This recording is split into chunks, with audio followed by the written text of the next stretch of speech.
La principal causa de muerte en este país es enfermedades cardiovasculares. Gente que va a consultorios de profesionales de la salud, algunos de ellos no son médicos y nadie les toma la presión. Eso es impresionante, sigue pasando. Increíble. Debes de ser capaz de subir 2, 3 pisos de escaleras sin problemas. Debes de ser capaz de caminar 4 o 5 cuadras o subir una rampa sin ningún problema. Eso deberías de poderlo hacer todos los días en el momento que tú quieras.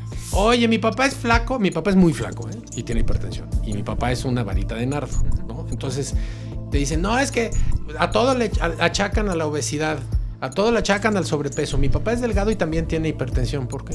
Si yo supiera la causa de la hipertensión, no estaría contigo, yo tendría un premio Nobel, ¿no?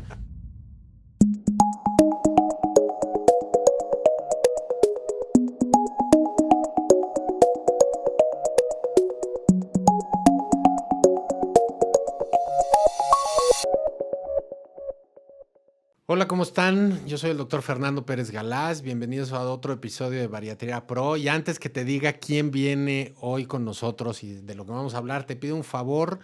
Dale like, comparte este video, suscríbete al canal, pícale a la campanita. Esto nos ayuda a que sigamos creciendo y a que sigamos generando contenido como el que vamos a tener el día de hoy, que hoy tengo el gusto de tener nada más a uno de los mejores cardiólogos intervencionistas que tiene este país, el doctor Fernando Iñarra. Fer, ¿cómo estás? Mucho gusto, muy bien, muchas gracias. Qué gusto de tenerte aquí, amigo querido. El gusto es mío estar con ustedes.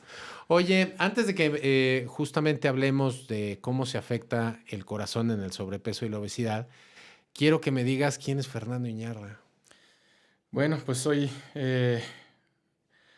Fernando Iñarra, cardiólogo intervencionista, apasionado de la prevención cardiovascular. Pues mira, yo llevo ya más de 8 años ejerciendo cardiología, dedicándome a esto, atendiendo pacientes enfermos del corazón, ¿no? Que son de los que más tenemos en nuestro país. Uh-huh.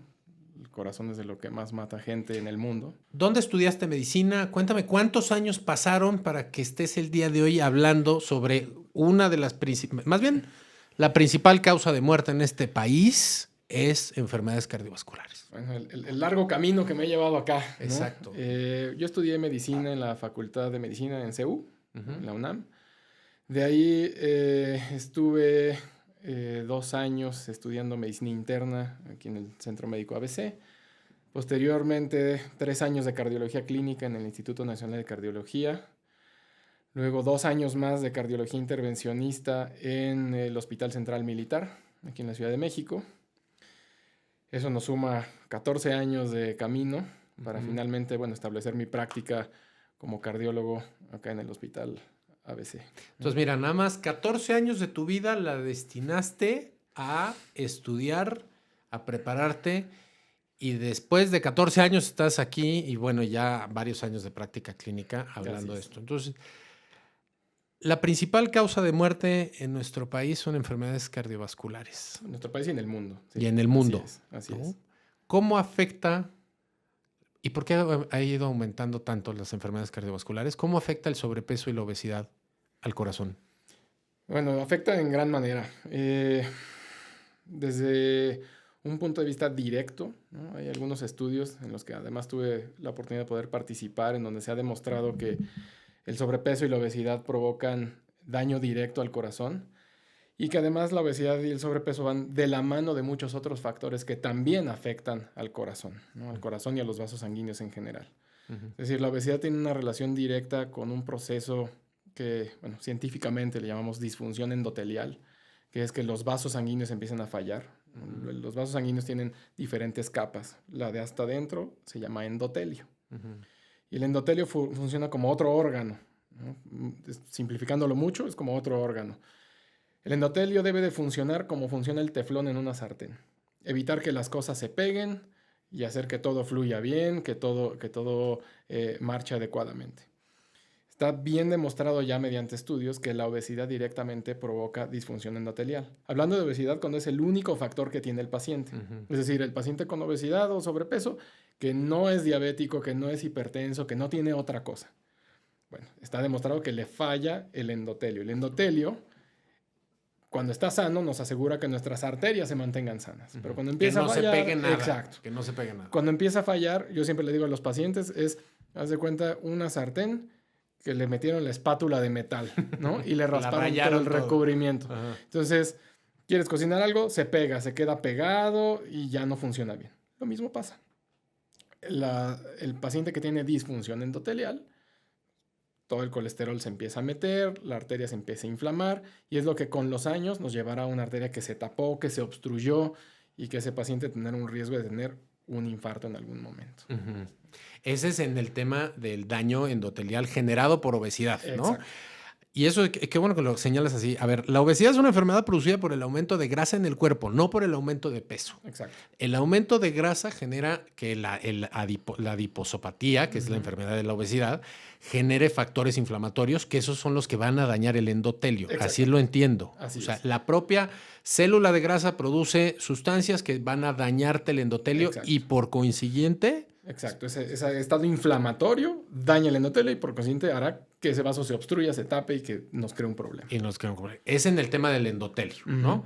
Ahora, dijiste, la obesidad afecta directamente al corazón. Ahora, Exacto. ¿la bomba cómo se afecta? O sea, principalmente, la bomba se puede afectar por dos caminos, ¿no? O se afectan los vasos sanguíneos de la bomba cardíaca, claro, lo infartan, pero también el paciente que vive con obesidad va a tener problemas directos en el corazón por muchos otros lados. Primero, el paciente con obesidad frecuentemente tendrá hipertensión arterial. Frecuentemente tendrá problemas de apnea del sueño. Y esto nos llevará a pacientes que tengan cambios estructurales en el corazón con el tiempo, cuando está respirando mal, bombeando mal, la presión está descontrolada, está durmiendo mal, está teniendo arritmias. Y eso al final va a provocar un daño directo al músculo cardíaco. El músculo, decimos los cardiólogos, que se remodela, se empieza a hacer grueso, se relaja mal, se hace rígido y entonces es una bomba que se va tornando con el tiempo poco eficiente. Y al final eso lo identificamos en un síndrome clínico que ahora denominamos la insuficiencia cardíaca. Sobre todo la insuficiencia cardíaca ha estado siempre, pero es una entidad recientemente nombrada como insuficiencia cardíaca con fracción de expulsión conservada. Es un nombre muy complejo. Muy rimbombante. Pero que para fines prácticos es un corazón que en teoría nunca ha sufrido un infarto, no le falla una válvula, pero al final no funciona bien. Está fallando el corazón. Y eso se traduce en el paciente que tiene síntomas que a veces son muy inespecíficos como cansancio, le falta un poco el aire, no tolera bien el ejercicio, un poquito de pies hinchados, abotagado, poca energía, a veces un poco de taquicardias, palpitaciones, y que son síntomas que empiezan tan gradualmente que el paciente no busca atención médica hasta que nos sorprende un problema serio, ¿no? Acaba en urgencias, acaba con un problema serio. Pero realmente si nos vamos a indagar, nos vamos para atrás, pues ese problema empezó hace muchos años y muy poco a poco. Y pues bueno, ya al final, ya que el paciente buscó atención médica, pues ya le podemos poner nombre y apellido al síntoma que lo ha acompañado por años y que incluso ya normalizó. Eso es muy importante. Y muchas veces ya lo normalizaron, este síntoma, ¿eh? Eso que acabas de decir, oye, es que se me hincharon los pies, pero no, es que manejé muchas horas, ¿no? O, sí. ¿Sabes qué? Es que estoy muy cansado. Sí, es que no dormí bien. O sea, como que empezamos a normalizar los síntomas que vamos teniendo, pero cuando nosotros los integramos, resulta ser que tiene otro tipo normaliza los síntomas e incluso adapta su vida a ellos, ¿no? Yo ya dejé de caminar porque me canso mucho, pues es por mi edad y mis rodillas, ya mejor no camino. Oye, pues tienes 45 años. Exacto, exactamente, ¿no? Entonces, incluso, y van cada vez limitando sus actividades porque saben que no se sienten cómodos caminando mucho, subiendo escaleras, entonces no lo hacen. Pero realmente es que es un síntoma, algo está mal, no está bien, ¿no? Tú deberías de ser capaz de hacer actividad física, de hacer lo que tú quieras y ya no lo haces porque te limita, porque te cansas y es que es un síntoma. ¿Cuántos años tienes, Fer? Yo tengo 39 años. Ok, yo tengo 48 años. Un hombre de 48 años, ¿qué debería de poder hacer sin que pierda el aire, sin que le duelan las piernas, sin que se hinchen? Tú deberías ser capaz de hacer prácticamente cualquier actividad física regular y cotidiana. Por ejemplo, tú debes de ser capaz de subir 2-3 pisos de escaleras sin problemas. Debes de ser capaz de caminar 4 o 5 cuadras o subir una rampa sin ningún problema. Puedes ser capaz de formar parte en actividades deportivas recreativas, ¿no? Echarte un partito de pádel, una cascarita de fútbol, echar unos pases de americano sin ningún problema, sin ninguna limitante. Eso deberías de poderlo hacer todos los días en el momento que tú quieras. Si yo no puedo hacerlo, ¿qué tengo que pensar? Que ya me estoy haciendo viejo, que ya perdí la condición que tenía en la universidad porque estoy todo el día sentado trabajando, ¿o tengo que pensar otra cosa? Hay que pensar otra cosa. Finalmente, perder la condición física, o sea, sí se pierde la condición física, pero no debes de perderla. No es normal. Algo estás haciendo mal o algo estás dejando de hacer por tu salud o algo está pasando contigo, ¿no? Entonces, si ya no haces lo que podías hacer, hay que acudir al médico, hay que buscar, hay que valorarte y ver qué está pasando. Puede ir de la mano con, tal vez, pesas un poco más, tienes más porcentaje de grasa, te has debilitado porque dejaste de hacer ejercicio y entonces perdiste masa muscular, o tal vez ya estás hipertenso, tal vez tu corazón está empezando a mandarte señales de que algo está mal, ¿no? y tienes que revisar. Oye, mencionaste al principio, a ver, de hipertensión. ¿Cuáles serían los síntomas de una persona que empieza con hipertensión arterial? Porque, y va la otra, en promedio, cuando una persona tú le diagnosticas hipertensión arterial, ¿cuánto tiempo atrás ya empezó la hipertensión arterial? Porque el infarto que tienes hoy no empezó hoy, empezó hace tiempo, ¿no? La diabetes que te diagnosticaron hoy empezó años atrás, ¿no? Esa es una excelente pregunta. ¿Cuál es el síntoma más común de hipertensión? No hay. No hay. Le llamamos el asesino silencioso. La mayoría de las personas no tienen síntomas. Se estima que en México hay más o menos 40 millones de mexicanos hipertensos y de eso solo una tercera parte sabe que son hipertensos. Una tercera parte sabe que son hipertensos. Exacto. El resto anda por la vida ahí caminando con la presión alta. Nos damos cuenta que alguien está hipertenso porque a veces tienen ya algún síntoma derivado o de que ya tienen una crisis hipertensiva y se les subió mucho la presión y tuvieron que ir al médico. Nos damos cuenta que es hipertenso porque van a checarse por otra cosa y les checan la presión y pues bueno, les advierten, tienen la presión alta, acude a revisarte, o porque ya tuvieron una complicación, ¿no? Que ya llegaron con un infarto, ya llegaron con una embolia cerebral, ya llegaron con un problema. Y bueno, una pequeña proporción de ellos, bueno, les duele la cabeza, les suman los oídos, se sienten con poca energía, les falta el aire a hacer ejercicio o al hacer alguna actividad física, les puede molestar un poco el pecho. Entonces, eso ya los alarma y buscan atención médica. Pero desafortunadamente la mayoría de ellos no sienten nada, la mayoría de los hipertensos no sienten nada. Y no vamos a buscarnos, proactivamente no nos checamos.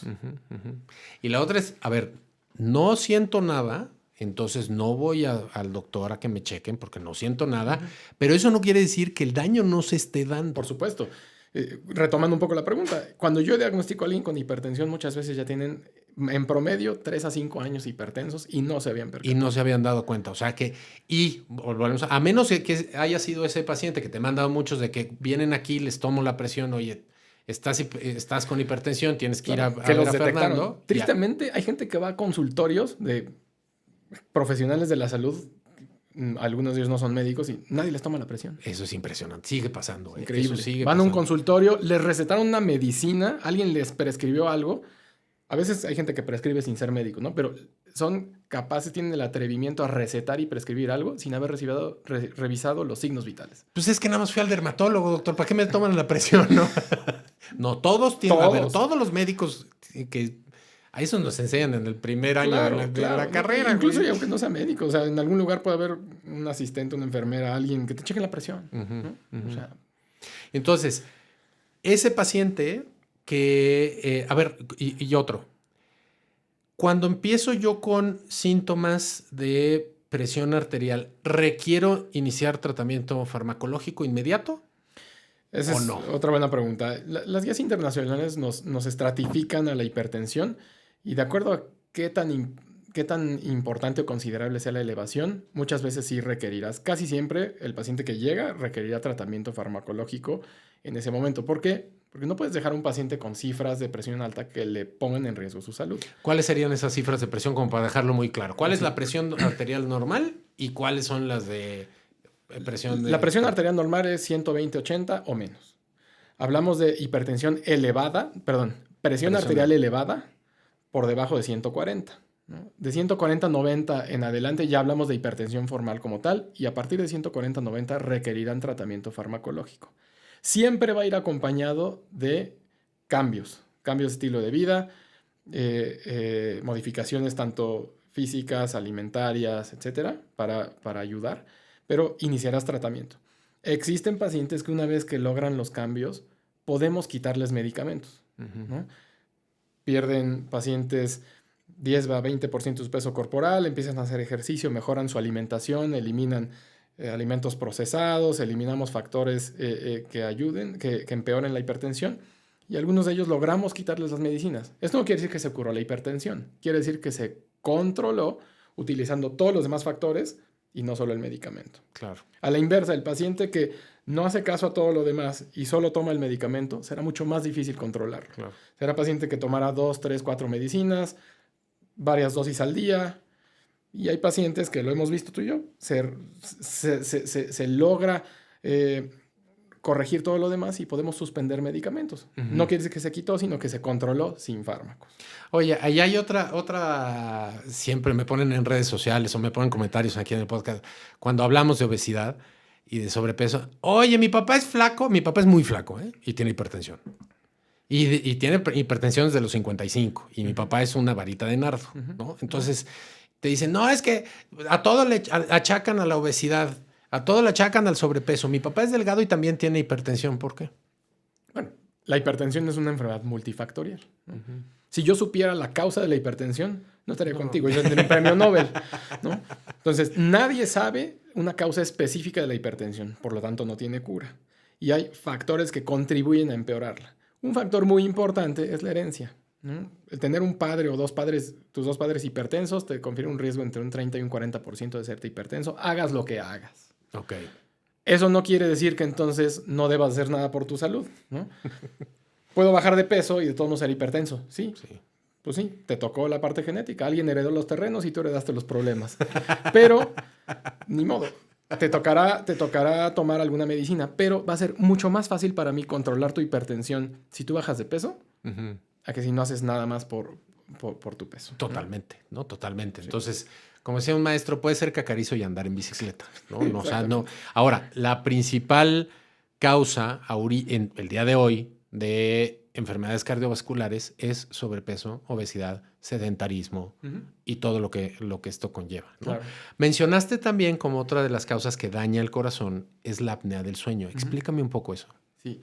Bueno, la apnea del sueño es un problema que ya en los últimos años ya se le está también identificando como una entidad como tal, ¿no? Porque digo, es como dichos populares, ¿sabes? Está roncando, está muy bien dormido. No, roncar no es normal, no debemos roncar, ¿no? Entonces, la apnea del sueño, lo que sucede cuando alguien está roncando y que a veces deja de respirar incluso por el ronquido, lo que está sucediendo es que pues, no estás respirando. Literalmente, tu cuerpo se está ahogando.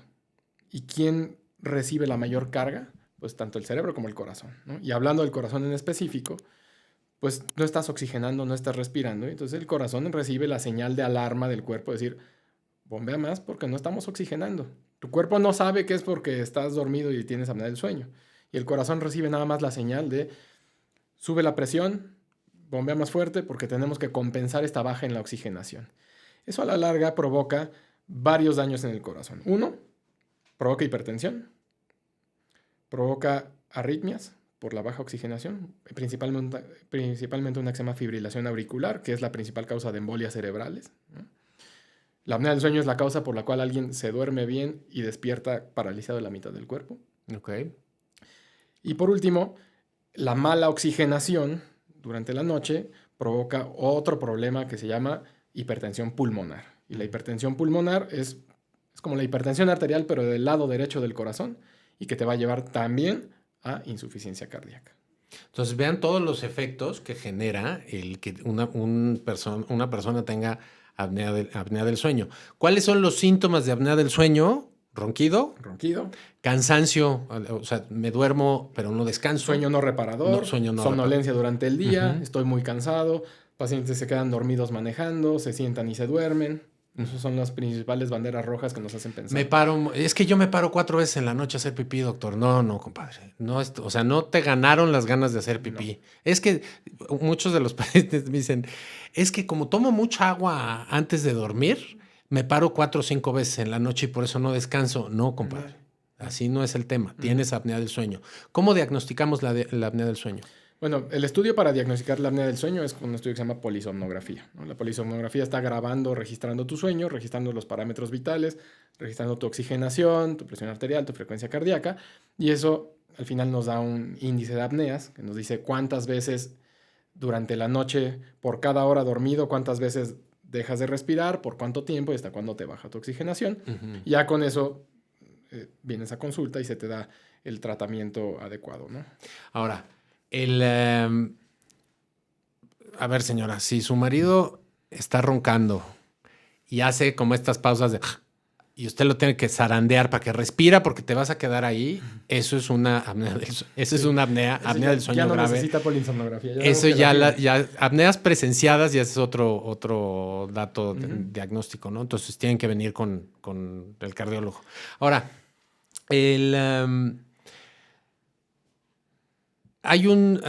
háblame un poco sobre la grasa epicárdica, porque, insisto, la obesidad es una enfermedad producida por el aumento de grasa en el cuerpo. Hay dos tipos de grasa, la grasa visceral y la grasa subcutánea. La grasa subcutánea es cualquier grasa que nos toquemos que está abajo de la piel. La grasa visceral es la que se colecta en todos los órganos, ¿eh? ¿En dónde se colecta más? Pues tenemos los órganos intraabdominales porque tenemos más espacio para que crezca la panza, así tal cual. Pero hay depósitos de grasa en todo el resto de los órganos y una de las más que están tomando más relevancia en la enfermedad cardíaca es la grasa epicárdica. Cuéntame de esa. Sí, el corazón por fuera está rodeado de un saco que se llama pericardio, pero entre el pericardio y la capa del corazón está la grasa epicárdica, o sea, es como grasita pegada al músculo cardíaco. Es normal tener cierto grado de grasa, ¿no? Los órganos deben de tener algo de grasa. El incremento de la grasa epicárdica se ha demostrado que tiene una correlación directa con mayor incidencia de infartos. Pues porque va representando un incremento de la grasa visceral. Eso literalmente luego los cirujanos de corazón que hacían cirugías de corazón abierto, pues veían el corazón lleno de grasa, ¿no? Y cuando al corazón le tienen que poner un bypass, tienen que escarbarle y quitarle toda esa grasa para poder conectar el bypass, la arteria, ¿no? Entonces, esa grasa, el exceso de esa grasa es un marcador de mayor riesgo de enfermedad coronaria, ¿no? De tener un infarto. Oye, ¿cómo estamos midiendo esa grasa? Porque apenas, digo, en el Congreso Europeo de Obesidad hablaban mucho sobre la grasa epicárdica y de la necesidad de estar estableciendo como marcador de seguimiento para pacientes con obesidad el estar midiendo esa grasa. Sí, ¿Ahorita es viable, no es viable, es factible? Aún no se hace de rutina, pero sí se cuantifica, sobre todo por medio de tomografías, ¿no? La tomografía es un método de rayos X que nos permite visualizar muchas cosas y permite cuantificarlo, ¿no? También se puede observar la grasa epicárdica en un ecocardiograma, un ultrasonido, pero la cuantificación como tal va a venir con tomografía, ¿no? Va a ir de la mano posiblemente con un estudio de tomografía que ya hacemos, que es el score de calcio coronario, ¿no? Pero el score de calcio coronario nos habla ya de depósitos de colesterol y calcio en las arterias coronarias, ¿no? Este debe de ir un paso antes, ¿no? Debemos de adelantarnos. Entonces, yo creo que la cuantificación de grasa epicárdica va a empezar a tomar relevancia como rutina de check-up, así como a las mujeres les van a hacer su mastografía, bueno, a todas las personas con ciertos factores o en algún punto en la vida se les mandará. Está por definirse, yo creo, el valor como prueba de tamizaje. Pero sí, yo creo que va a estar establecido ya. Ahora, en temas de salud cardiovascular, ¿cómo haces una evaluación? A ver, yo te mando un paciente a ti, ¿no? Y dice, a ver, haga un estudio completo a este paciente, vamos a evaluarlo, cómo está su salud cardiovascular. ¿Cuál es la rutina que hace un cardiólogo? Una buena valoración cardiovascular debe de comprender 3 tiempos. ¿Qué le ha pasado a tu corazón? ¿Qué le está pasando a tu corazón? ¿Y qué le puede pasar a tu corazón, ¿no? Pasado, presente y futuro. Podemos saber qué le ha pasado a tu corazón por tu historial clínico, ¿no? Los eventos que has tenido, un electrocardiograma. ¿Qué le está pasando a tu corazón con tu revisión en ese momento? Interrogatorio cuidadoso de síntomas, aunque sean estos síntomas que platicamos al principio, medio inespecíficos. ¿Qué haces? ¿Cómo estás? ¿Cuándo es tu actividad física? ¿Cuánto duermes? ¿Qué problemas tienes? ¿Qué medicinas tomas? ¿Qué suplementos estás tomando? ¿Qué estás haciendo? Y después, ¿qué herramientas usamos para predecir qué puede pasar con tu corazón, ¿no? Ver qué riesgo tienes. Y ahí echamos mano de otros métodos, ¿no? Como el score de calcio coronario, algunas otras pruebas, pruebas de esfuerzo en algunas personas, estudios de imagenología, para poder saber qué va a pasar con tu corazón y cómo nos podemos adelantar y poder hacer ya una prevención cardiovascular personalizada. ¿No? Eso debe de comprender. Una valoración cardiovascular que no comprende esos 3 tiempos está incompleta. Ok. Ahora, cuéntame del score de calcio. El score de calcio es una herramienta de imagen, ¿no? En el aparato de tomografía. Muy sencilla, muy fácil, muy rápida. Es un escaneo que dura 40 segundos a lo mucho. En el aparato de tomografía no se usa medio de contraste, no requiere ayuno, no requiere preparación especial, no hay agujas, no hay inyecciones, nada para los que les da miedo eso. En donde te meten en el aparato de tomografía, se escanea con rayos X rapidísimo y nos permite detectar puntos de calcio en el trayecto de las arterias coronarias. El score de calcio no me dice si una arteria se está tapando en qué porcentaje. Me dice, hay calcio depositado en una arteria. Y el puntaje de calcio tiene una correlación directa con qué riesgo tienes, ¿no? Ya está establecido por estudios muy, muy grandes en donde se tomó mucha gente, se le hizo su score. Entonces ya sabemos con qué puntaje, qué tanto incrementa tu riesgo.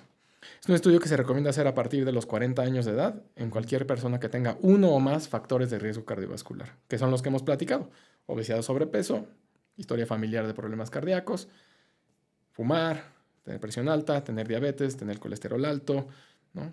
Entonces prácticamente todo paciente puede ser candidato a hacerse un score de calcio coronario. Ajá.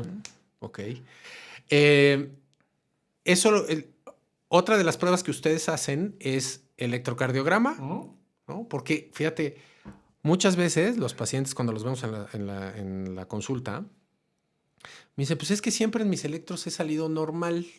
Y entonces resulta que cuando hablan contigo te dicen, sí, pero subieron las escaleras y llegan ahogándose. Sí. Pero es que insisten, en mi electrocardiograma salgo bien, doctor. Entonces, ¿qué está pasando? Sí, a ver, pongámonos en contexto. El electrocardiograma es una herramienta diagnóstica que sigue vigente al día de hoy, pero tiene más de 100 años de estar con nosotros, ¿no?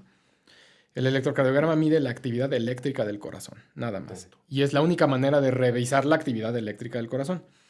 La actividad eléctrica del corazón se acaba modificando y puede dejar alguna huella cuando tenemos ya algún trastorno. Es decir, por ejemplo, el paciente que ya tuvo un infarto deja una huella en el electro. El paciente que tiene insuficiencia cardíaca, el corazón ya muy crecido, de muy larga evolución, deja huella en el electro. Pacientes que tienen alguna alteración estructural cardíaca puede dejar huella en el electro. Pero el electro no me dice qué puede pasar, no me puede predecir, ¿no? Esas historias que escuchamos, le hicieron un electro, estaba todo bien y tuvo un infarto al día siguiente. Pues sí, porque el electro no predice, ¿no? El electro me dice qué ha pasado, pero no dice qué pasará. Y a veces, algunos trastornos, para que se reflejen en el electrocardiograma, tienen que estar ya mucho más avanzados. Entonces tenemos que echar mano de más tecnología, de cosas más sensibles. Y de otras pruebas. Exacto. Por ejemplo, alguien puede tener insuficiencia cardíaca, lo que hemos platicado, con una función preservada, ¿no?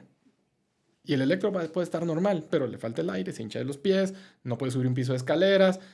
Bueno, algo está mal, ¿no? Eso vamos a volverlo a repetir. Fíjate, mi electro está normal, pero tengo síntomas, se me hinchan los pies, me falta el aire, no puedo subir escaleras. Algo está mal, ¿no? Tengo líbido bajo. Hay que echar mano de otras. Hombres, no tengo buenas erecciones. Sí, esos también son datos de enfermedad cardiovascular, ¿no? Así es. Ahora, ¿cuánto tiene un hombre que tiene sobrepeso o obesidad? ¿Cuánto tiene que perder de peso para que mejore los parámetros de salud cardiovascular? Bueno, el mayor control de los problemas asociados a obesidad, perdiendo más o menos un 20% de peso corporal, hay un excelente control. Pero desde antes, o sea, bajando 5% ya ves mejoría. Hay mejoría. Bajando 10%, mucho mejor. Cuando llegues a tu objetivo estarás muchísimo mejor. Pero hay pacientes que desde que pierden un 3 a 5% de peso corporal, ya disminuyó su riesgo. Empezamos a reducir medicinas, se empieza a sentir mejor, le permite seguir adelante con mayor actividad física, con mayores cosas. Entonces, no hay porcentaje despreciable.